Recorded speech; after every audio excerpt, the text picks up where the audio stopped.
దిబ్బలు వెట్టుచు తేలినదిదివో ఉబ్బు నీటిపై ఒక హంస, ఉబ్బు నీటిపై ఒక హంస. అనువున కమల విహారమే నెలవై ఒనరియున్నదిదే ఒక హంస, అనువున కమల విహారమే నెలవై ఒనరియున్నదిదే ఒక హంస. మనియడి జీవుల మానస సరసుల ఉనికి ఉన్నదిదే ఒక హంస, మనియడి జీవుల మానస సరసుల ఉనికి ఉన్నదిదే ఒక హంస, ఉనికి ఉన్నదిదే ఒక హంస. దిబ్బలు వెట్టుచు తేలినదిదివో ఉబ్బు నీటిపై ఒక హంస, ఉబ్బు నీటిపై ఒక హంస.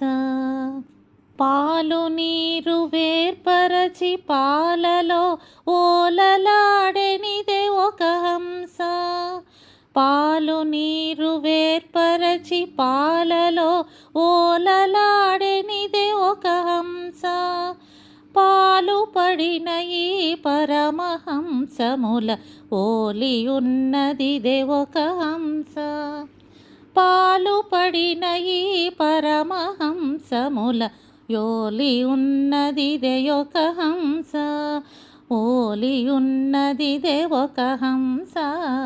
దిబ్బలు వెట్టుచు తేలినదిదివో ఉబ్బు నీటిపై ఒక హంస, ఉబ్బు నీటిపై ఒక హంస.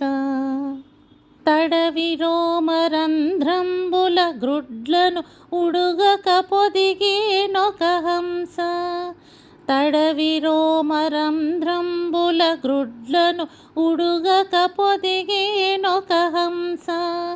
కడువేడుక వెంకటగిరి మీదట నొడలు పెంచెనిదే ఒక హంస, కడువేడుక వెంకటగిరి మీదట నొడలు పెంచెనిదే ఒక హంస, నొడలు పెంచెనిదే ఒక హంస.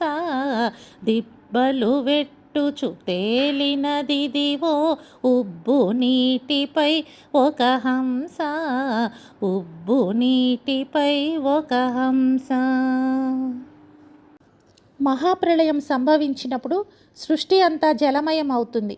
అప్పుడు వటపత్రశాయి అయిన భగవంతుడు మళ్ళీ సృష్టిని ప్రారంభిస్తాడు. శాంతిముద్ర దాల్చిన ప్రళయవాబ్ధి నుండి 7 కొండలు ఆవిర్భవించాయి. ఆ గిరులపై వెంకటేశ్వరుడు వెలిశాడు. అతనే ఈ నూతన సృష్టికి సామ్రాట్టు. హంస కమలాలలో విహరిస్తుంది. ఈ వెంకటాద్రి పరమహంస కమలతో విహరిస్తుంది. దానికి మానస సరోవరం నిలయం. ఈ హంసకు యోగుల హృదయమే నివాసం. పాలు నీళ్లు వేరు చేసి పాలను ఆరగించే గుణం హంసది. పుణ్యం పాపాలను వేరు చేసి పుణ్యాన్నే స్వీకరించే తత్వం ఈ పరమహంసది. హంస గ్రుడ్లను పెట్టి రెక్కలు కప్పి పొదుగుతుంది. ఈ పరమాత్మ హంస ఒక్కొక్క రోమకూపం నుండి అనంత సృష్టిని ఆవిర్భింపచేస్తుంది. ఇది పరమహంస తత్వం. ఇదే పరమహంస తత్వం.